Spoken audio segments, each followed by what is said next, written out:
بسم اللہ الرحمن الرحیم۔ السلام علیکم ورحمۃ اللہ وبرکاتہ۔ حضرت ابو ہریرہ رضی اللہ تعالیٰ عنہ سے روایت ہے کہ رسول اللہ صلی اللہ علیہ وسلم نے ارشاد فرمایا، ایمان کی 70 سے زیادہ شاخیں ہیں، ان میں سب سے افضل شاخ لا الہ الا اللہ کہنا ہے، اور ادنا شاخ تکلیف دینے والی چیزوں کا راستے سے ہٹانا ہے، اور حیا ایمان کی ایک شاخ ہے۔ حضرت ابو بکر رضی اللہ تعالیٰ عنہ سے روایت ہے کہ رسول اللہ صلی اللہ علیہ وسلم نے ارشاد فرمایا، جو شخص اس کلمے کو قبول کر لے جس کو میں نے اپنے چچا ابو طالب پر ان کے انتقال کے وقت پیش کیا تھا اور انہوں نے اسے رد کر دیا تھا، وہ کلمہ اس شخص کے لیے نجات کا ذریعہ ہے۔ مسند احمد۔ حضرت ابو ہریرہ رضی اللہ تعالیٰ عنہ سے روایت ہے کہ رسول اللہ صلی اللہ علیہ وسلم نے ارشاد فرمایا، اپنے ایمان کو تازہ کرتے رہا کرو۔ عرض کیا گیا، یا رسول اللہ، ہم اپنے ایمان کو کس طرح تازہ کریں؟ ارشاد فرمایا، لا الہ الا اللہ کو کثرت سے کہتے رہا کرو۔ حضرت جابر بن عبداللہ رضی اللہ تعالیٰ عنہ فرماتے ہیں کہ میں نے رسول اللہ صلی اللہ علیہ وسلم کو ارشاد فرماتے ہوئے سنا، تمام اذکار میں سب سے افضل ذکر لا الہ الا اللہ ہے، اور تمام دعا میں سب سے افضل دعا الحمدللہ ہے۔ حضرت ابو ہریرہ رضی اللہ تعالیٰ عنہ فرماتے ہیں کہ رسول اللہ صلی اللہ علیہ وآلہ وسلم نے ارشاد فرمایا، جب کوئی بندہ دل کے اخلاص کے ساتھ لا الہ الا اللہ کہتا ہے تو اس کلمے کے لیے یقینی طور پر آسمان کے دروازے کھول دیے جاتے ہیں، یہاں تک کہ کلمہ سیدھا عرش تک پہنچتا ہے، یعنی فوراً قبول ہوتا ہے، بشرط یہ کہ وہ کلمہ کہنے والا کبیرہ گناہوں سے بچتا ہو۔ حضرت ابو ہریرہ رضی اللہ تعالیٰ عنہ سے روایت ہے کہ رسول اللہ صلی اللہ علیہ وسلم نے ارشاد فرمایا، جس نے لا الہ الا اللہ کہا، اس کو یہ کلمہ ایک نہ ایک دن ضرور فائدہ دے گا، نجات دلائے گا، اگرچہ اس کو کچھ نہ کچھ سزا پہلے بھگتنا پڑے۔ حضرت طلحہ بن عبید اللہ رضی اللہ تعالیٰ عنہ سے روایت ہے کہ نبی کریم صلی اللہ علیہ وسلم نے ارشاد فرمایا، میں ایک ایسا کلمہ جانتا ہوں جسے ایسا شخص پڑھے جس کی موت کا وقت قریب ہو تو اس کی روح جسم سے نکلتے وقت اس کلمے کی بدولت ضرور راحت پائے گی، اور وہ کلمہ اس کے لیے قیامت کے دن نور ہوگا، وہ کلمہ لا الہ الا اللہ ہے۔ حضرت مقداد بن اسود رضی اللہ تعالیٰ عنہ فرماتے ہیں کہ میں نے نبی کریم صلی اللہ علیہ وآلہ وسلم کو ارشاد فرماتے ہوئے سنا، روئے زمین پر کسی شہر، گاؤں، صحرا کا کوئی گھر یا خیمہ ایسا باقی نہیں رہے گا جہاں اللہ تعالیٰ اسلام کے کلمے کو داخل نہ فرما دیں۔ ماننے والوں کو کلمہ والا بنا کر عزت دیں گے، نہ ماننے والوں کو ذلیل فرمائیں گے، پھر وہ مسلمانوں کے ماتحت بن کر رہیں گے۔ حضرت عمر رضی اللہ تعالیٰ عنہ سے روایت ہے کہ نبی کریم صلی اللہ علیہ وسلم نے ارشاد فرمایا، خطاب کے بیٹے جاؤ، لوگوں میں اعلان کر دو کہ جنت میں صرف ایمان والے ہی داخل ہوں گے۔ حضرت ابو العلا رضی اللہ تعالیٰ عنہ سے روایت ہے کہ نبی کریم صلی اللہ علیہ وسلم نے ابو سفیان سے ارشاد فرمایا، ابو سفیان، تمہاری حالت پر افسوس ہے، میں تو تمہارے پاس دنیا و آخرت کی بھلائی لے کر آیا ہوں، تم اسلام قبول کر لو، سلامتی میں آ جاؤ گے۔ حضرت انس رضی اللہ تعالیٰ عنہ فرماتے ہیں کہ میں نے نبی کریم صلی اللہ علیہ وسلم کو یہ ارشاد فرماتے ہوئے سنا، جب قیامت کا دن ہوگا تو مجھے شفاعت کی اجازت دی جائے گی، میں عرض کروں گا، اے میرے رب، جنت میں ہر اس شخص کو داخل فرما دیجئے جس کے دل میں رائی کے دانے کے برابر بھی ایمان ہو، چنانچہ اللہ تعالیٰ اس شفاعت کو قبول فرما لیں گے اور وہ لوگ جنت میں داخل ہو جائیں گے۔ پھر میں عرض کروں گا، جنت میں ہر اس شخص کو داخل فرما دیجئے جس کے دل میں ذرا سا بھی ایمان ہو۔ حضرت ابو سعید خدری رضی اللہ تعالیٰ عنہ سے روایت ہے کہ نبی کریم صلی اللہ علیہ وسلم نے ارشاد فرمایا، جب جنتی جنت میں اور دوزخی دوزخ میں داخل ہو چکے ہوں گے تو اللہ تعالیٰ ارشاد فرمائیں گے، جس کے دل میں رائی کے دانے کے برابر بھی ایمان ہو اسے بھی دوزخ سے نکال لو، چنانچہ ان لوگوں کو بھی نکال لیا جائے گا، ان کی حالت یہ ہوگی کہ جل کر سیاہ فام ہو گئے ہوں گے، اس کے بعد ان کو نہر حیات میں ڈالا جائے گا، تو اس طرح فوری طور پر تر و تازہ ہو کر نکل آئیں گے جیسے دانہ سیلاب کے کوڑے میں پانی اور کھاد ملنے کی وجہ سے فوری اگ آتا ہے۔ کبھی تم نے غور کیا کہ وہ کیسا زرد بل کھایا ہوا نکلتا ہے۔ حضرت ابو امامہ رضی اللہ تعالیٰ عنہ سے روایت ہے کہ ایک شخص نے رسول اللہ صلی اللہ علیہ وسلم سے سوال کیا ایمان کیا ہے؟ آپ صلی اللہ علیہ وسلم نے ارشاد فرمایا جب تم کو اپنے اچھے عمل سے خوشی ہو اور اپنے برے کام پر رنج ہو تو تم مومن ہو۔ حضرت عباس بن عبد المطلب رضی اللہ تعالیٰ عنہ سے روایت ہے کہ انہوں نے رسول اللہ صلی اللہ علیہ وسلم کو ارشاد فرماتے ہوئے سنا، ایمان کا مزہ اس نے چکھا اور ایمان کی لذت اسے ملی جو اللہ کو رب، اسلام کو دین اور محمد صلی اللہ علیہ وسلم کو رسول ماننے پر راضی ہو جائے۔ حضرت انس رضی اللہ تعالیٰ عنہ روایت کرتے ہیں کہ نبی کریم صلی اللہ علیہ وسلم نے ارشاد فرمایا، ایمان کی حلاوت اسی کو نصیب ہوگی جس میں 3 باتیں پائی جائیں گی۔ ایک یہ کہ اللہ تعالیٰ اور ان کے رسول کی محبت اس کے دل میں سب سے زیادہ ہو۔ دوسرا یہ کہ جس شخص سے بھی محبت ہو صرف اللہ تعالیٰ ہی کے لیے ہو۔ تیسرا یہ کہ ایمان کے بعد کفر کی طرف پلٹنے سے اس کو اتنی نفرت اور ایسی اذیت ہو جیسے کہ آگ میں ڈالے جانے سے ہوتی ہے۔ حضرت ابو امامہ رضی اللہ تعالیٰ عنہ سے روایت ہے کہ رسول اللہ صلی اللہ علیہ وسلم نے ارشاد فرمایا، جس شخص نے اللہ تعالیٰ ہی کے لیے کسی سے محبت کی اور اسی کے لیے دشمنی کی، اور جس کو دیا اللہ تعالیٰ ہی کے لیے دیا اور جس کو نہیں دیا اللہ تعالیٰ ہی کے لیے نہیں دیا، تو اس نے ایمان کی تکمیل کر لی۔ حضرت ابن عباس رضی اللہ تعالیٰ عنہ روایت کرتے ہیں کہ نبی کریم صلی اللہ علیہ وسلم نے ابو ذر رضی اللہ تعالیٰ عنہ سے ارشاد فرمایا، بتلاؤ ایمان کا کون سا کڑا زیادہ مضبوط ہے؟ حضرت ابو ذر رضی اللہ تعالیٰ عنہ نے عرض کیا، اللہ تعالیٰ اور اس کے رسول کو زیادہ علم ہے، لہٰذا آپ صلی اللہ علیہ وسلم ہی ارشاد فرمائیں۔ آپ صلی اللہ علیہ وسلم نے ارشاد فرمایا، اللہ تعالیٰ کے لیے باہمی تعلق و تعاون ہو اور اللہ تعالیٰ کے لیے کسی سے محبت ہو اور اللہ تعالیٰ ہی کے لیے کسی سے بغض و عداوت ہو۔ حضرت انس بن مالک رضی اللہ تعالیٰ عنہ روایت کرتے ہیں کہ رسول اللہ صلی اللہ علیہ وسلم نے ارشاد فرمایا، جس شخص نے مجھے دیکھا اور مجھ پر ایمان لایا اس کو تو ایک بار مبارکباد، اور جس نے مجھے نہیں دیکھا اور پھر مجھ پر ایمان لایا اس کو 7 بار یعنی بار بار مبارکباد۔ حضرت عبد الرحمن بن یزید رحمۃ اللہ علیہ فرماتے ہیں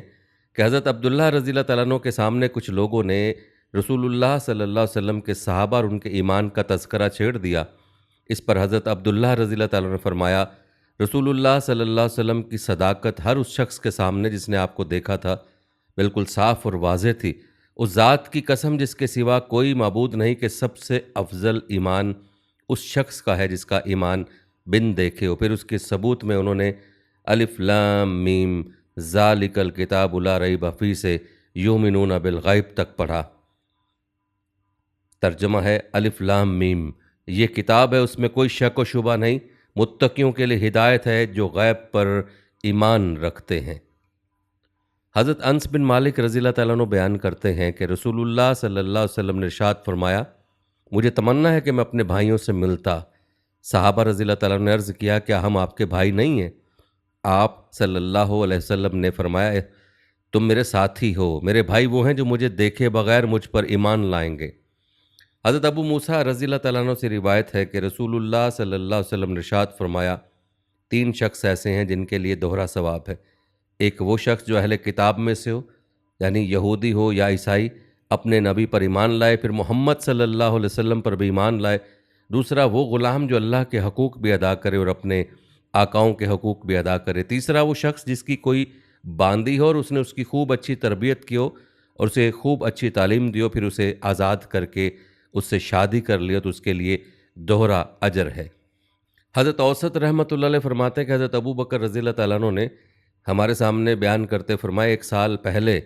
رسول اللہ صلی اللہ علیہ وسلم میرے کھڑے ہونے کی اسی جگہ خطبے کے لیے کھڑے ہوئے تھے۔ یہ کہہ کر حضرت ابو بکر رضی اللہ تعالیٰ عنہ رو پڑے، پھر فرمایا اللہ تعالیٰ سے اپنے لیے عافیت مانگا کرو، کیونکہ ایمان و یقین کے بعد عافیت سے بڑھ کر کسی کو کوئی نعمت نہیں دی گئی۔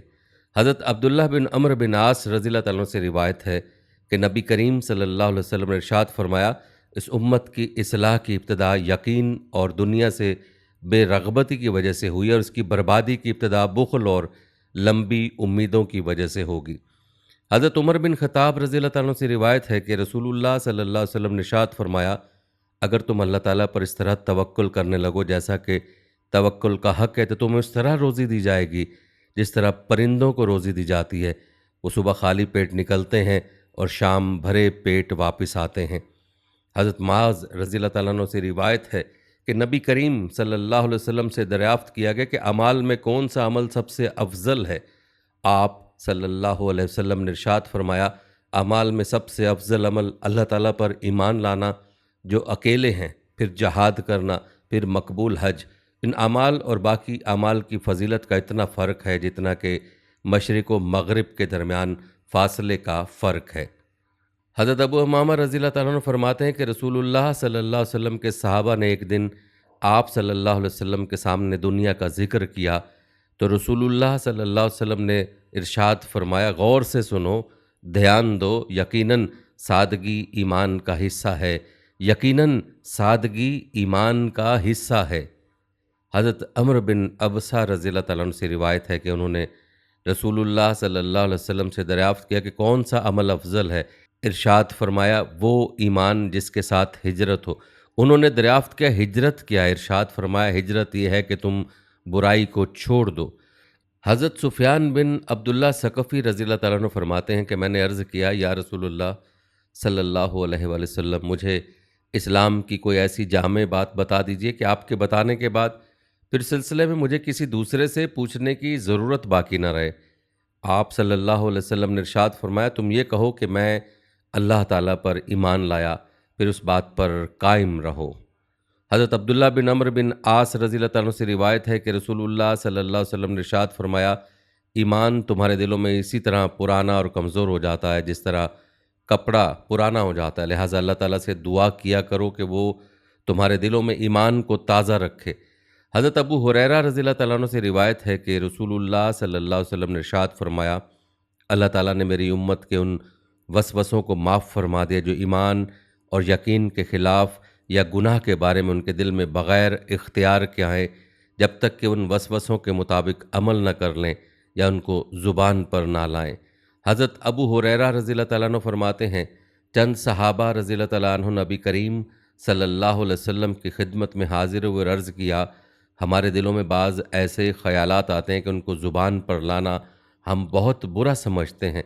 رسول اللہ صلی اللہ علیہ وسلم نے دریافت فرمایا، کیا واقعی تم ان خیالات کو زبان پر لانا برا سمجھتے ہو؟ عرض کیا، جی ہاں۔ آپ صلی اللہ علیہ وآلہ وسلم نے ارشاد فرمایا، یہی تو ایمان ہے۔ حضرت ابو ہریرہ رضی اللہ تعالیٰ عنہ رسول اللہ صلی اللہ علیہ وسلم کا ارشاد نقل فرماتے ہیں، لا الہ الا اللہ کی گواہی کثرت سے دیتے رہا کرو، اس سے پہلے کہ ایسا وقت آئے کہ تم اس کلمے کو موت یا بیماری وغیرہ کی وجہ سے نہ کہہ سکو۔ حضرت عثمان رضی اللہ تعالیٰ عنہ سے روایت ہے کہ رسول اللہ صلی اللہ علیہ وسلم نے ارشاد فرمایا، جس شخص کی موت اس حال میں آئے کہ وہ یقین کے ساتھ جانتا ہو کہ اللہ تعالیٰ کے سوا کوئی معبود نہیں، وہ جنت میں داخل ہوگا۔ حضرت عثمان بن عفان رضی اللہ تعالیٰ عنہ سے روایت ہے کہ رسول اللہ صلی اللہ علیہ وسلم نے ارشاد فرمایا، جس کی موت اس حال میں آئے کہ اس بات کا یقین کرتا ہو کہ اللہ تعالیٰ کا وجود حق ہے، وہ جنت میں جائے گا۔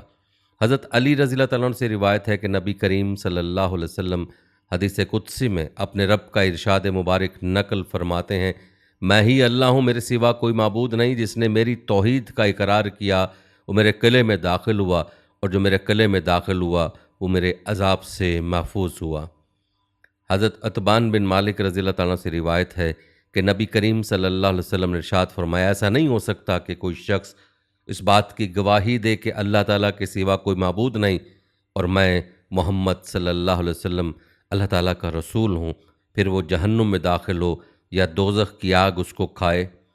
حضرت ابو قتادہ رضی اللہ تعالیٰ عنہ اپنے والد سے نبی کریم صلی اللہ علیہ وسلم کا ارشاد نقل کرتے ہیں، جس شخص نے اس بات کی گواہی دی کہ اللہ تعالیٰ کے سوا کوئی معبود نہیں اور محمد صلی اللہ علیہ وسلم اللہ کے رسول ہیں، اور اس کی زبان اس کلمہ طیبہ کو کثرت سے کہنے کی وجہ سے مانوس ہو گئی ہو اور دل کو اس کلمے کے کہنے سے اطمینان ملتا ہو، ایسے شخص کو جہنم کی آگ نہیں کھائے گی۔ حضرت معاذ بن جبل رضی اللہ تعالیٰ عنہ سے روایت ہے کہ نبی کریم صلی اللہ علیہ وسلم نے ارشاد فرمایا، جس شخص کی بھی اس حال میں موت آئے کہ وہ پکے دل سے گواہی دیتا ہو کہ اللہ تعالیٰ کے سوا کوئی معبود نہیں اور میں اللہ تعالیٰ کا رسول ہوں، اللہ تعالیٰ اس کی ضرور مغفرت فرمائیں گے۔ حضرت ابو ہریرہ رضی اللہ تعالیٰ عنہ سے روایت ہے کہ نبی کریم صلی اللہ علیہ وسلم نے ارشاد فرمایا، میری شفاعت کا سب سے زیادہ نفع اٹھانے والا وہ شخص ہوگا جو اپنے دل کے خلوص کے ساتھ لا الہ الا اللہ کہے۔ حضرت عمر بن خطاب رضی اللہ تعالیٰ عنہ فرماتے ہیں کہ میں نے رسول اللہ صلی اللہ علیہ وسلم کو یہ ارشاد فرماتے ہوئے سنا، میں ایک ایسا کلمہ جانتا ہوں جسے کوئی بندہ بھی دل سے حق سمجھ کر کہے اور اسی حالت پر اس کی موت آ جائے تو اللہ تعالیٰ اس پر ضرور جہنم کی آگ حرام فرما دیں گے۔ وہ کلمہ لا الہ الا اللہ ہے۔ حضرت عباس انصاری رضی اللہ تعالیٰ عنہ سے روایت ہے کہ نبی کریم صلی اللہ علیہ وسلم نے ارشاد فرمایا کہ کلمہ لا الہ الا اللہ اللہ تعالیٰ کے یہاں بڑی عزت والا قیمتی کلمہ ہے، اسے اللہ تعالیٰ کے یہاں بہت بڑا رتبہ و مقام حاصل ہے۔ جو شخص اسے سچے دل سے کہے گا اللہ تعالیٰ اس کلمے کی وجہ سے اسے جنت میں داخل فرمائیں گے، اور جو اسے جھوٹے دل سے کہے گا تو یہ کلمہ دنیا میں تو اس کی جان و مال کی حفاظت کا ذریعہ بن جائے گا، لیکن کل قیامت کے دن اللہ تعالیٰ سے اس حال میں ملے گا کہ اللہ تعالیٰ اس سے باز پرس فرمائیں گے۔ حضرت ابو بکر صدیق رضی اللہ تعالیٰ عنہ سے روایت ہے کہ نبی کریم صلی اللہ علیہ وسلم نے ارشاد فرمایا، جس نے لا الہ الا اللہ کی گواہی اس طرح دی کہ اس کا دل اس کی زبان کی تصدیق کرتا ہو تو وہ جنت کے جس دروازے سے چاہے داخل ہو جائے۔ حضرت ابو موسیٰ رضی اللہ تعالیٰ عنہ سے روایت ہے کہ نبی کریم صلی اللہ علیہ وسلم نے ارشاد فرمایا، خوشخبری لو اور دوسروں کو بھی خوشخبری دے دو کہ جو شخص سچے دل سے لا الہ الا اللہ کا اقرار کرے گا وہ جنت میں داخل ہوگا۔ حضرت ابو درداء رضی اللہ تعالیٰ عنہ روایت کرتے ہیں کہ رسول اللہ صلی اللہ علیہ وسلم نے ارشاد فرمایا، جو شخص اخلاص کے ساتھ اس بات کی گواہی دے کہ اللہ تعالیٰ کے سوا کوئی معبود نہیں اور محمد صلی اللہ علیہ وسلم اس کے بندے اور اس کے رسول ہیں، وہ جنت میں داخل ہوگا۔ حضرت عتبان بن مالک انصاری رضی اللہ تعالیٰ عنہ سے روایت ہے کہ رسول اللہ صلی اللہ علیہ وسلم نے ارشاد فرمایا، جو شخص قیامت کے دن لا الہ الا اللہ کو اس طرح سے کہتا ہوا ہے کہ اس کلمے کے ذریعے اللہ تعالیٰ ہی کی رضامندی چاہتا ہو، اللہ تعالیٰ اس پر دوزخ کی آگ کو ضرور حرام فرما دیں گے۔ حضرت انس بن مالک رضی اللہ تعالیٰ عنہ رسول اللہ صلی اللہ علیہ وسلم کا ارشاد نقل کرتے ہیں، جو شخص دنیا سے اس حالت میں رخصت ہوا کہ اللہ تعالیٰ کے لیے مخلص تھا، جو اکیلے ہیں، جن کا کوئی شریک نہیں ہے، اور اپنی زندگی میں نماز قائم کرتا رہا، اور اگر صاحب مال تھا تو زکوٰۃ دیتا رہا، تو وہ شخص اس حالت میں رخصت ہوا کہ اللہ تعالیٰ اس سے راضی تھے۔ حضرت ابو ذر رضی اللہ تعالیٰ عنہ سے روایت ہے کہ رسول اللہ صلی اللہ علیہ وسلم نے ارشاد فرمایا، جس نے اپنے دل کو ایمان کے لیے خالص کر لیا اور اپنے دل کو کفر و شرک سے پاک کر لیا، اپنی زبان کو سچا رکھا، اپنے نفس کو مطمئن بنایا کہ اس کو اللہ کی یاد سے اور اس کی مرضیات پر چلنے سے اطمینان ملتا ہو، اپنی طبیعت کو درست رکھا کہ وہ برائی کی طرف نہ چلتی ہو، اپنے کان کو حق سننے والا بنایا اور اپنی آنکھ کو ایمان کی نگاہ سے دیکھنے والا بنایا، یقیناً یہ شخص کامیاب ہو گیا۔ حضرت جابر بن عبداللہ رضی اللہ تعالیٰ عنہ سے روایت ہے کہ میں نے رسول اللہ صلی اللہ علیہ وسلم کو ارشاد فرماتے ہوئے سنا، جو شخص اللہ تعالیٰ سے اس حال میں ملے کہ اس کے ساتھ کسی کو شریک نہ ٹھہراتا ہو وہ جنت میں داخل ہوگا، اور جو شخص اللہ تعالیٰ سے اس حال میں ملے کہ اس کے ساتھ کسی کو شریک ٹھہراتا ہو دوزخ میں داخل ہوگا۔ حضرت عبادہ بن صامت رضی اللہ تعالیٰ عنہ سے روایت ہے کہ میں نے رسول اللہ صلی اللہ علیہ وسلم کو ارشاد فرماتے ہوئے سنا، جس شخص کی موت اس حالت میں آئی کہ وہ اللہ تعالیٰ کے ساتھ کسی کو شریک نہ ٹھہراتا ہو تو یقیناً اللہ تعالیٰ نے اس پر دوزخ کی آگ حرام کر دی۔ حضرت نواس بن سمعان رضی اللہ تعالیٰ عنہ سے روایت ہے کہ انہوں نے نبی کریم صلی اللہ علیہ وسلم کو ارشاد فرماتے ہوئے سنا، جس کی موت اس حال میں آئی کہ اس نے اللہ تعالیٰ کے ساتھ کسی کو شریک نہ ٹھہرایا ہو تو یقیناً اس کے لیے مغفرت ضروری ہو گئی۔ حضرت ابن عباس رضی اللہ تعالیٰ عنہ سے روایت ہے کہ رسول اللہ صلی اللہ علیہ وسلم نے ارشاد فرمایا، جو شخص اللہ تعالیٰ سے اس حال میں ملے کہ اس نے اللہ تعالیٰ کے ساتھ کسی کو شریک نہ ٹھہرایا اور نہ کسی کو قتل کیا ہو تو اللہ تعالیٰ کے دربار میں ان گناہوں کو بوجھ نہ ہونے کی وجہ سے ہلکا پھلکا حاضر ہوگا۔ حضرت جریر رضی اللہ تعالیٰ عنہ سے روایت ہے کہ نبی کریم صلی اللہ علیہ وسلم نے ارشاد فرمایا، جس شخص کی موت اس حال میں آئے کہ وہ اللہ تعالیٰ کے ساتھ کسی کو شریک نہ ٹھہراتا اور کسی کے ناحق خون میں ہاتھ نہ رنگے ہوں تو وہ جنت کے دروازوں میں سے جس دروازے سے چاہے گا داخل کر دیا جائے گا۔ ایک جگہ ارشاد ہوا، لوگو اللہ تعالیٰ کے ان احسانات کو یاد کرو جو اللہ تعالیٰ نے تم پر کیے، ذرا سوچو تو اللہ تعالیٰ کے علاوہ بھی کوئی خالق ہے جو تم کو آسمان و زمین سے روزی پہنچاتا ہو، اس کے سوا کوئی حقیقی معبود نہیں، پھر اللہ تعالیٰ کو چھوڑ کر تم کہاں چلے جا رہے ہو؟ قرآنی آیت ہے یہ سورہ فاطر میں، قرآنی آیت ہے ایک جس کا ترجمہ ہے اللہ تعالیٰ کا ارشاد ہے کہ وہ آسمان اور زمین کو بغیر نمونے کے پیدا کرنے والے ہیں۔ ان کی کوئی اولاد کہاں ہو سکتی ہے جبکہ ان کی کوئی بیوی ہی نہیں، اور اللہ تعالیٰ ہی نے ہر چیز کو پیدا کیا ہے اور وہی ہر چیز کو جانتے ہیں۔ اللہ تعالیٰ کا ارشاد ہے، اچھا یہ تو بتاؤ کہ جو منی تم عورتوں کے رحم میں پہنچاتے ہو، کیا تم اس سے انسان بناتے ہو یا ہم بنانے والے ہیں؟ اللہ تعالیٰ کا ارشاد ہے، اچھا پھر یہ تو بتاؤ کہ زمین میں جو بیج تم ڈالتے ہو اس کو تم اگاتے ہو یا ہم اس کے اگانے والے ہیں؟ حضرت ابن عباس رضی اللہ تعالیٰ عنہ سے روایت ہے کہ حضرت جبرائیل علیہ السلام نے رسول اللہ صلی اللہ علیہ وسلم سے عرض کیا، مجھے بتائیے ایمان کیا ہے؟ نبی کریم صلی اللہ علیہ وسلم نے ارشاد فرمایا، ایمان کی تفصیل یہ ہے کہ تم اللہ تعالیٰ آخرت کے دن، فرشتوں، اللہ تعالیٰ کی کتابوں اور نبیوں پر ایمان لاؤ، مرنے اور مرنے کے بعد دوبارہ زندہ ہونے پر ایمان لاؤ، جنت، دوزخ، حساب اور اعمال کے ترازو پر ایمان لاؤ، اچھی اور بری تقدیر پر ایمان لاؤ۔ حضرت جبرائیل علیہ السلام نے عرض کیا، جب میں ان تمام باتوں پر ایمان لے آیا تو کیا میں ایمان والا ہو گیا؟ آپ صلی اللہ علیہ وسلم نے ارشاد فرمایا، جب تم ان چیزوں پر ایمان لے آئے تو ایمان والے بن گئے۔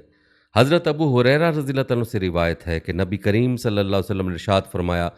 ایمان یہ ہے کہ تم اللہ تعالیٰ کو، ان فرشتوں کو اور آخرت میں اللہ تعالیٰ سے ملنے اور اس کے رسولوں کو حق جانو اور حق مانو، اور مرنے کے بعد دوبارہ اٹھائے جانے کو حق جانو، حق مانو۔ حضرت عمر بن خطاب رضی اللہ تعالیٰ عنہ سے روایت ہے کہ انہوں نے نبی کریم صلی اللہ علیہ وسلم کو ارشاد فرماتے ہوئے سنا، جس شخص کی موت اس حالت میں آئے کہ وہ اللہ تعالیٰ پر اور قیامت کے دن پر ایمان رکھتا، اس سے کہا جائے گا کہ تم جنت کے 8 دروازوں میں سے جس سے چاہو داخل ہو جاؤ۔ حضرت عبداللہ بن مسعود رضی اللہ تعالیٰ عنہ روایت کرتے ہیں کہ رسول اللہ صلی اللہ علیہ وسلم نے ارشاد فرمایا، انسان کے دل میں ایک خیال تو شیطان کی طرف سے آتا ہے اور ایک خیال فرشتے کی طرف سے آتا ہے۔ شیطان کی طرف سے آنے والا خیال یہ ہوتا ہے کہ برائی پر اور حق کو جھٹلانے پر ابھارتا ہے، فرشتے کی طرف سے آنے والا خیال یہ ہوتا ہے کہ وہ نیکی اور حق کی تصدیق پر ابھارتا ہے۔ لہٰذا جو شخص اپنے اندر نیکی اور حق کی تصدیق کا خیال پائے، اس کو سمجھنا چاہیے کہ یہ اللہ تعالیٰ کی طرف سے ہدایت ہے اور اس پر اس کو شکر کرنا چاہیے، اور جو شخص اپنے اندر دوسری کیفیت یعنی شیطانی خیال پائے تو اس کو چاہیے کہ شیطان مردود سے اللہ تعالیٰ کی پناہ مانگے۔ پھر رسول اللہ صلی اللہ علیہ وسلم نے قرآن کریم کی تلاوت فرمائی، جس کا ترجمہ یہ ہے، شیطان تمہیں فکر سے ڈراتا ہے اور گناہ کے لیے اکساتا ہے۔ حضرت ابو درداء رضی اللہ تعالیٰ عنہ فرماتے ہیں کہ رسول اللہ صلی اللہ علیہ وسلم نے ارشاد فرمایا، اللہ تعالیٰ کی عظمت دل میں بٹھاؤ، وہ تمہیں بخش دیں گے۔ حضرت ابو موسیٰ اشعری رضی اللہ تعالیٰ عنہ روایت فرماتے ہیں کہ نبی کریم صلی اللہ علیہ وسلم نے ایک موقع پر ہمیں 5 باتیں ارشاد فرمائیں۔ اللہ تعالیٰ سوتا نہیں اور سونا اس کی شان کے مناسب بھی نہیں، روزی کو کم اور کشادہ فرماتا ہے، اس کے پاس رات کے اعمال دن سے پہلے اور دن کے اعمال رات سے پہلے پہنچ جاتے ہیں، اس کے اور مخلوق کے درمیان پردہ اس کا نور ہے، اگر وہ یہ پردہ اٹھا دے تو اللہ تعالیٰ کی ذات کا نور ساری ہی مخلوق کو جلا ڈالے۔ حضرت ابن عباس رضی اللہ تعالیٰ عنہ سے روایت ہے کہ رسول اللہ صلی اللہ علیہ وسلم نے ارشاد فرمایا، اللہ تعالیٰ نے جب سے اسرافیل علیہ السلام کو پیدا فرمایا ہے، وہ دونوں پاؤں برابر کیے کھڑے ہیں، نظر اوپر نہیں اٹھاتے، ان کے اور پروردگار کے درمیان نور کے 70 پردے ہیں، اور ہر پردہ ایسا ہے کہ اگر اسرافیل اس کے قریب بھی جائیں تو جل کر راکھ ہو جائیں۔ حضرت زرارہ بن اوفی رضی اللہ تعالیٰ عنہ سے روایت ہے کہ رسول اللہ صلی اللہ علیہ وسلم نے حضرت جبرائیل علیہ السلام سے پوچھا، کیا تم نے اپنے رب کو دیکھا ہے؟ سن کر جبرائیل کانپ اٹھے اور عرض کیا، اے محمد صلی اللہ علیہ وآلہ وسلم، میرے اور ان کے درمیان تو نور کے 70 پردے ہیں، اگر میں کسی ایک کے نزدیک بھی جاؤں تو جل جاؤں۔ حضرت ابو ہریرہ رضی اللہ تعالیٰ عنہ سے روایت ہے کہ رسول اللہ صلی اللہ علیہ وسلم ایک حدیث قدسی میں اپنے رب کا ارشاد مبارک نقل فرماتے ہیں، تم خرچ کرو میں تمہیں دوں گا۔ پھر رسول اللہ صلی اللہ علیہ وسلم نے ارشاد فرمایا، اللہ تعالیٰ کا ہاتھ یعنی اس کا خزانہ بھرا ہوا ہے، رات اور دن کا مسلسل خرچ اس خزانے کو کم نہیں کرتا۔ کیا تم نہیں دیکھتے کہ جب سے اللہ تعالیٰ نے آسمان و زمین کو پیدا کیا، اس سے بھی پہلے جب کہ ان کا عرش پانی پر تھا، کتنا خرچ کیا، اس کے باوجود ان کے خزانے میں کچھ کمی نہیں ہوئی، انہی کے ہاتھ میں انصاف کا ترازو ہے جس سے وہ لوگوں کو پست و بلند کرتا ہے۔ حضرت ابو ہریرہ رضی اللہ تعالیٰ عنہ نبی کریم صلی اللہ علیہ وسلم سے روایت کرتے ہیں کہ آپ صلی اللہ علیہ وسلم نے ارشاد فرمایا، اللہ تعالیٰ قیامت کے دن زمین کو اپنے قبضے میں لے لیں گے اور آسمانوں کو اپنے داہنے ہاتھ میں لپیٹیں گے، پھر فرمائیں گے کہ میں ہی بادشاہ ہوں، کہاں ہے زمین کے بادشاہ؟ حضرت ابو ذر رضی اللہ تعالیٰ عنہ رسول اللہ صلی اللہ علیہ وسلم سے روایت کرتے ہیں کہ آپ صلی اللہ علیہ وسلم نے ارشاد فرمایا، میں وہ چیزیں دیکھتا ہوں جو تم نہیں دیکھتے اور وہ باتیں سنتا ہوں جو تم نہیں سنتے۔ آسمان یعنی عظمت الہی کے بوجھ سے چرچراتا ہے، جیسے کہ چارپائی وغیرہ وزن سے بولنے لگتی ہے، اور آسمان کا حق ہے کہ وہ چرچرائے، اس میں 4 انگلیوں کے برابر بھی کوئی خالی جگہ نہیں ہے جہاں کوئی نہ کوئی فرشتہ اپنی پیشانی سجدے میں اللہ تعالیٰ کے سامنے نہ رکھے ہوئے ہو۔ اللہ کی قسم اگر تم وہ باتیں جانتے جو میں جانتا ہوں تو کم ہنستے اور زیادہ روتے اور بستروں پر اپنی بیویوں سے لطف اندوز نہ ہوتے اور اللہ تعالیٰ سے فریاد کرتے ہوئے جنگلات کے راستوں میں نکل جاتے، کاش میں ایک درخت ہوتا جو جڑ سے کاٹ دیا جاتا۔ حضرت ابی بن کعب رضی اللہ تعالیٰ عنہ روایت فرماتے ہیں کہ ایک مرتبہ مشرکین نے نبی کریم صلی اللہ علیہ وسلم سے کہا، اے محمد ہمیں اپنے پروردگار کا نسب تو بتلائیے۔ اس پر اللہ تعالیٰ نے سورہ اخلاص نازل فرمائی جس کا ترجمہ یہ ہے کہ آپ کہہ دیجئے کہ وہ یعنی اللہ تعالیٰ ایک ہے، اللہ تعالیٰ بے نیاز ہے، اس کی اولاد نہیں اور نہ وہ کسی کی اولاد ہے اور نہ کوئی اس کا برابر ہے۔ حضرت ابو ہریرہ رضی اللہ تعالیٰ عنہ سے روایت ہے کہ رسول اللہ صلی اللہ علیہ وسلم ایک حدیث قدسی میں اپنے رب کا ارشاد مبارک نقل فرماتے ہیں، آدم کے بیٹے نے مجھے جھٹلایا حالانکہ اس کے لیے مناسب نہیں تھا، اور مجھے برا بھلا کہا حالانکہ اسے اس کا حق نہیں تھا۔ اس کا مجھے جھٹلانا یہ ہے کہ وہ کہتا ہے میں اسے دوبارہ زندہ نہیں کر سکتا جیسے کہ میں نے پہلی مرتبہ پیدا کیا تھا، اور اس کا برا بھلا کہنا یہ ہے کہ وہ کہتا ہے میں نے کسی کو اپنا بیٹا بنا لیا ہے، حالانکہ میں بے نیاز ہوں، نہ میری کوئی اولاد ہے، نہ میں کسی کی اولاد ہوں اور نہ کوئی میرے برابر کا ہے۔ حضرت ابو ہریرہ رضی اللہ تعالیٰ عنہ فرماتے کہ میں نے رسول اللہ صلی اللہ علیہ وسلم کو ارشاد فرماتے سنا، لوگ ہمیشہ اللہ تعالیٰ کی ذات کے بارے میں ایک دوسرے سے پوچھتے رہیں گے، یہاں تک کہ کہا جائے گا کہ اللہ تعالیٰ نے ساری مخلوق کو پیدا کیا لیکن اللہ تعالیٰ کو کس نے پیدا کیا؟ نعوذ باللہ۔ جب لوگ یہ بات کہیں تو تم یہ کلمات کہو، اللہ احد، اللہ الصمد، لم یلد ولم یولد ولم یکن لہ کفوا احد۔ اللہ تعالیٰ ایک ہے، اللہ تعالیٰ کسی کے محتاج نہیں، سب ان کے محتاج ہیں، نہ اللہ تعالیٰ کی کوئی اولاد ہے اور نہ وہ کسی سے پیدا ہو اور نہ کوئی اللہ تعالیٰ کا ہمسر ہے۔ پھر اپنے بائیں جانب 3 مرتبہ تھنکار دے اور اللہ تعالیٰ سے شیطان مردود کی پناہ مانگے۔ حضرت ابو ہریرہ رضی اللہ تعالیٰ عنہ سے روایت ہے کہ رسول اللہ صلی اللہ علیہ وسلم ایک حدیث قدسی میں اپنے رب کا ارشاد مبارک نقل فرماتے ہیں، آدم کا بیٹا مجھے تکلیف دینا چاہتا ہے، زمانے کو برا بھلا کہتا ہے حالانکہ زمانہ کچھ نہیں، وہ تو میں ہی ہوں، میرے ہی ہاتھ میں زمانے کے تمام معاملات ہیں، میں جس طرح چاہتا ہوں رات اور دن کو گردش دیتا ہوں۔ حضرت ابو موسیٰ اشعری رضی اللہ تعالیٰ عنہ سے روایت ہے کہ رسول اللہ صلی اللہ علیہ وسلم نے ارشاد فرمایا، تکلیف دہ بات سن کر اللہ تعالیٰ سے زیادہ برداشت کرنے والا کوئی نہیں ہے۔ مشرکین اس کے لیے بیٹا ثابت کرتے ہیں اور پھر بھی وہ انہیں عافیت دیتا ہے اور روزی عطا کرتا ہے۔ حضرت ابو ہریرہ رضی اللہ تعالیٰ عنہ روایت کرتے ہیں کہ نبی کریم صلی اللہ علیہ وسلم نے ارشاد فرمایا، جب اللہ تعالیٰ نے مخلوق کو پیدا کیا تو لوح محفوظ میں لکھ دیا، میری رحمت میرے غصے سے بڑھی ہوئی ہے۔ یہ تحریر اللہ تعالیٰ کے پاس عرش پر موجود ہے۔ حضرت ابو ہریرہ رضی اللہ تعالیٰ عنہ رسول اللہ صلی اللہ علیہ وسلم سے روایت کرتے ہیں کہ آپ صلی اللہ علیہ وسلم نے ارشاد فرمایا، اگر مومن کو سزا کا صحیح علم ہو جائے جو اللہ تعالیٰ کے یہاں نافرمانوں کے لیے ہے تو اس کی جنت کی کوئی امید نہ رکھے، اور اگر کافر کو اللہ تعالیٰ کی اس رحمت کا صحیح علم ہو جائے جو اللہ تعالیٰ کے یہاں ہے تو اس کی جنت سے کوئی نا امید نہ ہو۔ حضرت ابو ہریرہ رضی اللہ تعالیٰ عنہ رسول اللہ صلی اللہ علیہ وسلم سے روایت فرماتے ہیں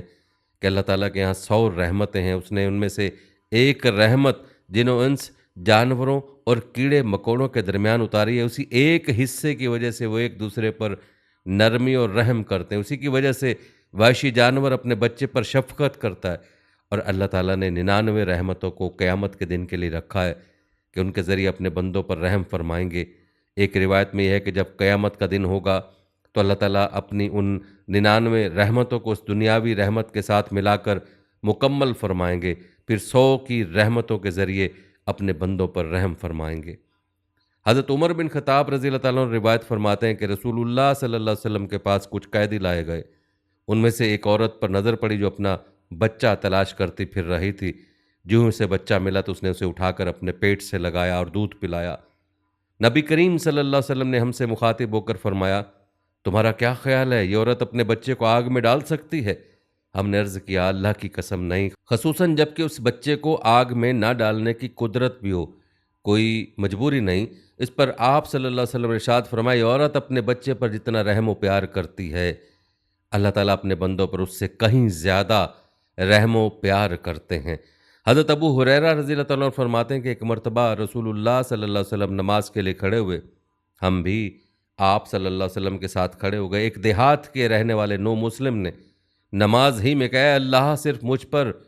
اور محمد صلی اللہ علیہ وسلم پر رحم کر، ہمارے ساتھ کسی اور پر رحم نہ کر۔ جب آپ نے سلام پھیرا تو اس دیہات کے رہنے والے سے فرمایا، تم نے بڑی وسیع چیز کو تنگ کر دیا، گھبراؤ نہیں، رحمت تو اتنی ہے کہ سب پر چھا جائے پھر بھی تنگ نہ ہو، تم ہی اسے تنگ سمجھ رہے ہو۔ حضرت ابو ہریرہ رضی اللہ تعالیٰ عنہ روایت کرتے ہیں کہ رسول اللہ صلی اللہ علیہ وسلم نے ارشاد فرمایا، اس ذات کی قسم جس کے قبضے میں محمد صلی اللہ علیہ وسلم کی جان ہے، لوگوں میں سے کوئی شخص خواہ وہ یہودی ہو یا نصرانی ایسا نہیں جو میری نبوت کی خبر سننے پھر اس دین پر ایمان نہ لائے جس کو دے کر مجھے بھیجا گیا، اور اسی حال پر مر جائے تو یقیناً وہ دوزخیوں میں ہوگا۔ حضرت ابو موسیٰ رضی اللہ تعالیٰ عنہ روایت فرماتے کہ نبی کریم صلی اللہ علیہ وسلم نے ارشاد فرمایا، میری اور اس دین کی مثال جسے اللہ تعالیٰ نے مجھے دے کر بھیجا ہے اس شخص کی سی ہے جو اپنی قوم کے پاس ہے اور کہا، میری قوم، میں نے اپنی آنکھوں سے دشمن کا لشکر دیکھا اور میں ایک سچا ڈرانے والا ہوں، لہذا نجات کی فکر کرو۔ اس پر اس کی قوم کے کچھ لوگوں نے تو اس کا کہنا مانا اور آہستہ آہستہ رات میں ہی چل پڑے اور دشمن سے نجات پا لی۔ کچھ لوگوں نے اس کو جھوٹا سمجھا اور صبح تک اپنے گھروں میں رہے۔ دشمن کا لشکر صبح ہوتے ان پر ٹوٹ پڑا اور ان کو تباہ و برباد کر ڈالا۔ یہی مثال اس شخص کی ہے جس نے میری بات مان لی اور میرے لائے ہوئے دین کی پیروی کی، وہ نجات پا گیا، اور یہی مثال اس شخص کی ہے جس نے میری بات نہ مانی اور اس دین کو جھٹلا دیا جس کو میں لے کر آیا ہوں، وہ ہلاک ہو گیا۔ حضرت ابو ہریرہ رضی اللہ تعالیٰ عنہ سے روایت ہے کہ رسول اللہ صلی اللہ علیہ وسلم نے ارشاد فرمایا، میری ساری امت جنت میں جائے گی سوائے ان لوگوں کے جو انکار کر دیں۔ صحابہ رضی اللہ تعالیٰ عنہ دریافت کیا، یا رسول اللہ صلی اللہ علیہ وسلم، جنت میں جانے سے کون انکار کر سکتا ہے؟ آپ صلی اللہ علیہ وسلم نے جواب میں ارشاد فرمایا، جس نے میری اطاعت کی وہ جنت میں داخل ہوا، جس نے میری نافرمانی کی یقیناً اس نے جنت میں جانے سے انکار کر دیا۔ حضرت عبداللہ بن عمر رضی اللہ تعالیٰ عنہ سے روایت ہے کہ رسول اللہ صلی اللہ علیہ وسلم نے ارشاد فرمایا، کوئی شخص اس وقت تک کامل ایمان والا نہیں ہو سکتا جب تک کہ اس کی نفسانی چاہتیں اس دین کے تابع نہ ہو جائیں جس کو میں لے کر آیا ہوں۔ حضرت انس بن مالک رضی اللہ تعالیٰ عنہ سے روایت ہے کہ رسول اللہ صلی اللہ علیہ وسلم نے مجھے ارشاد فرمایا، میرے بیٹے، اگر تم صبح و شام ہر وقت اپنے دل کی کیفیت بنا سکتے ہو کہ تمہارے دل میں کسی کے بارے میں ذرا بھی کھوٹ نہ ہو تو ضرور ایسا کرو۔ پھر آپ صلی اللہ علیہ وسلم نے ارشاد فرمایا، میرے بیٹے، یہ بات میری سنت میں سے، اور جس نے میری سنت کو زندہ کیا اس نے مجھ سے محبت کی، اور جس نے مجھ سے محبت کی وہ میرے ساتھ جنت میں ہوگا۔ حضرت انس بن مالک رضی اللہ تعالیٰ عنہ فرماتے ہیں کہ رسول اللہ صلی اللہ علیہ وسلم کی عبادت کے بارے میں پوچھنے کے لیے 3 شخص ازواج مطہرات کے پاس آئے۔ جب ان لوگوں کو رسول اللہ صلی اللہ علیہ وسلم کی عبادت کا حال بتایا گیا تو انہوں نے آپ کی عبادت کو تھوڑا سمجھا اور کہا، ہمارا رسول اللہ صلی اللہ علیہ وسلم سے کیا مقابلہ، اللہ تعالیٰ نے آپ کی اگلی پچھلی لغزشیں اگر ہوں بھی تو معاف فرما دیں۔ ان میں سے ایک نے کہا کہ میں ہمیشہ رات بھر نماز پڑھا کروں گا، دوسرے نے کہا میں ہمیشہ روزہ رکھا کروں گا اور کبھی ناغہ نہیں ہونے دوں گا، تیسرے نے کہا میں عورتوں سے دور رہوں گا، کبھی نکاح نہیں کروں گا۔ ان میں آپس میں گفتگو ہو رہی تھی کہ اتنے میں ان کے پاس رسول اللہ صلی اللہ علیہ وسلم تشریف لے آئے اور فرمایا کہ تم لوگوں نے یہ بات کہی ہے، غور سے سنو، اللہ تعالیٰ کی قسم، میں تم میں سب سے زیادہ اللہ تعالیٰ سے ڈرنے والا ہوں اور تم میں سب سے زیادہ تقوی اختیار کرنے والا ہوں، لیکن میں روزہ رکھتا ہوں اور نہیں بھی رکھتا، نماز پڑھتا ہوں اور سوتا بھی ہوں اور عورتوں سے نکاح بھی کرتا ہوں، یہی میرا طریقہ ہے، لہٰذا جس نے میرے طریقے سے اعتراض کیا وہ مجھ سے نہیں ہے۔ حضرت ابو ہریرہ رضی اللہ تعالیٰ عنہ نبی کریم صلی اللہ علیہ وسلم کا ارشاد نقل فرماتے، جس نے میرے طریقے کو میری امت کے بگاڑ کے وقت مضبوطی سے تھامے رکھا اسے شہید کا ثواب ملے گا۔ حضرت مالک بن انس رحمۃ اللہ علیہ فرماتے ہیں کہ مجھے یہ روایت پہنچی ہے کہ رسول اللہ صلی اللہ علیہ وسلم نے ارشاد فرمایا، میں نے تمہارے پاس 2 چیزیں چھوڑی ہیں جب تک تم ان کو مضبوطی سے پکڑے رہو گے ہرگز گمراہ نہیں ہوگے۔ وہ اللہ تعالیٰ کی کتاب اور اس کے رسول کی سنت ہے۔ حضرت عرباز بن ساریہ رضی اللہ تعالیٰ عنہ روایت فرماتے ہیں کہ رسول اللہ صلی اللہ علیہ وسلم نے ہمیں ایک دن صبح کے نماز کے بعد ایسے مؤثر انداز میں نصیحت فرمائی کہ آنکھوں سے آنسو جاری ہو گئے اور دلوں میں خوف پیدا ہو گیا۔ ایک شخص نے عرض کیا، یہ تو رخصت ہونے والے کی نصیحت معلوم ہوتی ہے، پھر آپ ہمیں کس چیز کی وصیت فرماتے ہیں؟ آپ صلی اللہ علیہ وسلم نے ارشاد فرمایا، میں تمہیں اللہ تعالیٰ سے ڈرتے رہنے کی اور امیر کی بات سننے اور ماننے کی وصیت کرتا ہوں، اگرچہ وہ امیر حبشی غلام ہو۔ تمہیں جو میرے بعد زندہ رہے گا وہ میرے اختلافات دیکھے گا۔ تم دین میں نئی نئی باتیں پیدا کرنے سے بچو، کیونکہ ہر نئی بات گمراہی ہے۔ لہذا تم ایسا زمانہ پاؤ تو میری اور ہدایت یافتہ خلفائے راشدین کی سنت کو لازم پکڑو، اس کو دانتوں سے مضبوطی کے ساتھ تھامے رکھو۔ حضرت عبداللہ بن عباس رضی اللہ عنہ سے روایت ہے کہ رسول اللہ صلی اللہ علیہ وسلم نے ایک شخص کے ہاتھ میں سونے کی انگوٹھی دیکھی تو آپ نے اسے اتار کر پھینک دیا اور فرمایا، کتنی تعجب کی بات ہے کہ تم میں سے کوئی شخص آگ کے انگارے کو اپنے ہاتھ میں رکھنا چاہتا ہے۔ یعنی جو شخص اپنے ہاتھ میں سونے کی کوئی چیز پہنے گا اس کا ہاتھ دوزخ میں چلا جائے گا۔ رسول اللہ صلی اللہ علیہ وسلم کے تشریف لے جانے کے بعد اس شخص سے کہا گیا، اپنی انگوٹھی لے لو اور اس کو بیچ کر یا ہدیہ کر کے اس سے فائدہ اٹھا لو۔ اس نے جواب دیا، اللہ کی قسم نہیں، جس چیز کو رسول اللہ صلی اللہ علیہ وسلم نے پھینک دیا ہو میں اس کو کبھی نہیں اٹھاؤں گا۔ حضرت زینب رضی اللہ تعالیٰ عنہ فرماتی ہیں کہ نبی کریم صلی اللہ علیہ وسلم کی اہلیہ محترمہ حضرت ام حبیبہ کے پاس اس وقت گئی جب ان کے والد حضرت ابو سفیان بن حرب رضی اللہ تعالیٰ عنہ کا انتقال ہوا تھا۔ حضرت ام حبیبہ رضی اللہ تعالیٰ عنہ نے خوشبو منگوائی جس میں خلوق یا کسی اور چیز کی ملاوٹ کی وجہ سے زردی تھی۔ اس میں سے کچھ خوشبو لونڈی کو لگائی، پھر اسے اپنے رخساروں پر مر لیا۔ اس کے بعد فرمایا، اللہ کی قسم مجھے خوشبو کے استعمال کرنے کی کوئی ضرورت نہ تھی، بات صرف یہ ہے کہ میں نے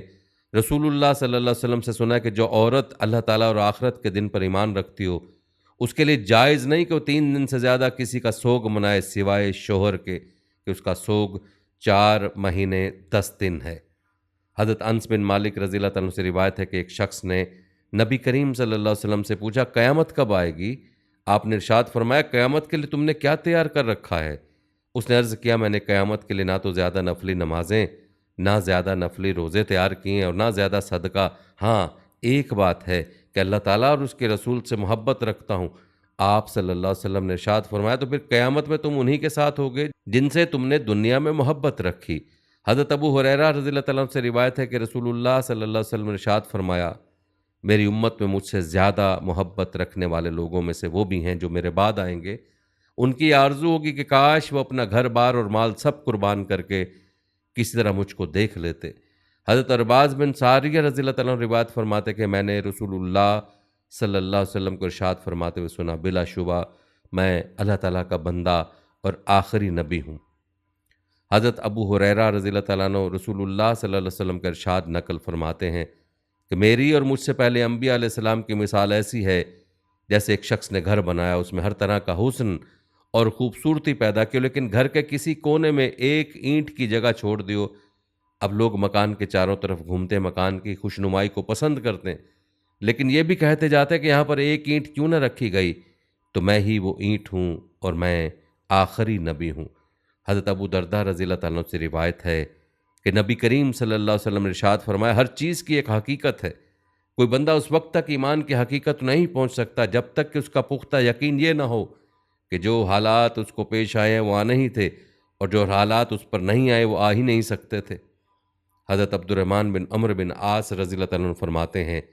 کہ میں نے رسول اللہ صلی اللہ علیہ وسلم کو ارشاد فرماتے ہوئے سنا، اللہ تعالیٰ نے زمین و آسمان بنانے سے 50,000 سال پہلے تمام مخلوقات کی تقدیریں لکھ دیں، اس وقت اللہ تعالیٰ کا عرش پانی پر تھا۔ حضرت ابو درداء رضی اللہ تعالیٰ عنہ سے روایت ہے کہ رسول اللہ صلی اللہ علیہ وسلم نے ارشاد فرمایا، اللہ تعالیٰ ہر بندے کی 5 باتیں لکھ کر فارغ ہو چکے ہیں، اس کی موت کا وقت، اس کا عمل اچھا ہو یا برا، اس کے دفن ہونے کی جگہ، اس کی عمر اور اس کا رزق۔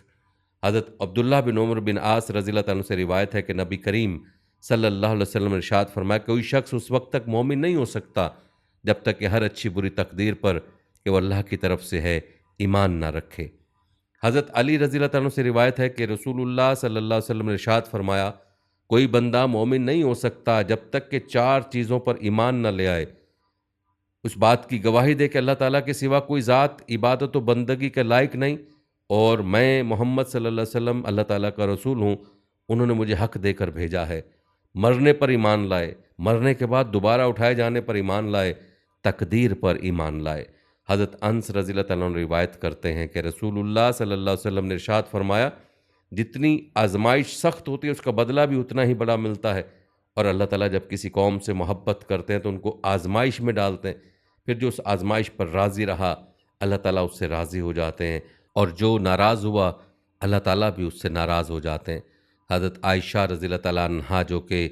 رسول اللہ صلی اللہ علیہ وسلم کی اہلیہ محترمہ تھی، فرماتی ہیں کہ میں نے رسول اللہ صلی اللہ علیہ وسلم سے تعاون کے بارے میں پوچھا، آپ صلی اللہ علیہ وسلم نے ارشاد فرمایا کہ یہ اللہ تعالیٰ کا ایک عذاب ہے جس پر چاہے نازل فرمائیں، لیکن اسی کو اللہ تعالیٰ نے مومنین کے لیے رحمت بنا دی ہے۔ اگر کسی شخص کے علاقے میں تعاون کی وبا پھیل جائے اور اپنے علاقے میں صبر کے ساتھ ثواب کی امید پر ٹھہرا رہے اور اس کا یقین رکھیں کہ وہی ہوگا جو اللہ تعالیٰ نے مقدر کر دیا ہے، پھر تقدیری طور پر وبا میں مبتلا ہو جائے تو اسے شہید کے برابر ثواب ملے گا، خواہ اس وبا کی وجہ سے اس کی موت واقع ہو یا نہ ہو۔ حضرت انس رضی اللہ تعالیٰ عنہ روایت کرتے ہیں کہ میں نے 8 سال کی عمر میں نبی کریم صلی اللہ علیہ وسلم کی خدمت شروع کی اور 10 سال تک خدمت کی۔ اس عرصے میں جب کبھی میرے ہاتھ سے کوئی نقصان ہوا تو آپ صلی اللہ علیہ وسلم نے مجھے کبھی اس پر ملامت نہیں فرمائی۔ اگر آپ کے گھر والوں میں سے بھی کبھی کسی نے کچھ کہا بھی تو آپ نے فرما دیا، رہنے دو، کچھ نہ کہو، کیونکہ اگر کسی نقصان کا ہونا مقدر ہوتا ہے تو وہ ہو کر رہتا ہے۔ حضرت عبداللہ بن عمر رضی اللہ تعالیٰ سے روایت ہے کہ رسول اللہ صلی اللہ علیہ وسلم نے ارشاد فرمایا، سب کچھ تقدیر میں لکھا جا چکا ہے، یہاں تک کہ انسان کا نا سمجھ اور نکارہ ہونا، ہوشیار اور قابل ہونا بھی تقدیر ہی سے ہے۔ حضرت ابو ہریرہ رضی اللہ عنہ سے روایت ہے کہ رسول اللہ صلی اللہ علیہ وسلم نے ارشاد فرمایا، طاقتور مومن کمزور مومن سے بہتر اور اللہ تعالیٰ کو زیادہ محبوب ہے، اور یوں ہر مومن میں بھلائی ہے۔ یاد رکھو جو چیز تم کو نفع دے اس کی حرص کرو، اور اس میں اللہ تعالیٰ کی ذات سے مدد طلب کیا کرو، اور ہمت نہ ہارو، اور اگر تمہیں کوئی نقصان پہنچ جائے تو یہ نہ کہو کہ اگر میں ایسا کر لیتا تو ایسا اور ایسا ہو جاتا، البتہ یہ کہو کہ اللہ کی تقدیر یوں ہی تھی اور انہوں نے جو چاہا کیا، کیونکہ اگر کا لفظ شیطان کے کام کا دروازہ کھول دیتا ہے۔ حضرت ابن مسعود رضی اللہ تعالیٰ عنہ سے روایت ہے کہ رسول اللہ صلی اللہ علیہ وسلم نے ارشاد فرمایا، جبریل علیہ السلام نے اللہ تعالیٰ کے حکم سے میرے دل میں یہ بات ڈالی ہے کہ جب تک کوئی شخص اپنا مقدر رزق پورا نہیں کر لیتا وہ ہرگز نہیں مر سکتا، لہذا اللہ تعالیٰ سے ڈرتے رہو اور حاصل کرنے میں صاف ستھرے طریقے اختیار کرو۔ ایسا نہ ہو کہ رزق کی تاخیر تم کو رزق کی تلاش میں اللہ تعالیٰ کی نافرمانی پر آمادہ کر دے، کیونکہ تمہارا رزق اللہ تعالیٰ کے قبضے میں ہے، اور جو چیز ان کے قبضے میں ہو وہ صرف ان کی فرما برداری سے حاصل کی جا سکتی ہے۔ حضرت مستورت بن شداد رضی اللہ عنہ فرماتے ہیں کہ رسول اللہ صلی اللہ علیہ وسلم نے ارشاد فرمایا، اللہ تعالیٰ کی قسم، دنیا کی مثال آخرت کے مقابلے میں ایسی ہے جیسے تم میں سے کوئی شخص اپنی انگلی دریا میں ڈال کر نکالے، پھر دیکھے کہ پانی کی کتنی مقدار انگلی پر لگی ہوئی ہے، یعنی جس طرح انگلی پر لگا ہوا پانی بہت تھوڑا ہے، ایسے ہی دنیا کی زندگی آخرت کے مقابلے میں بہت تھوڑی ہے۔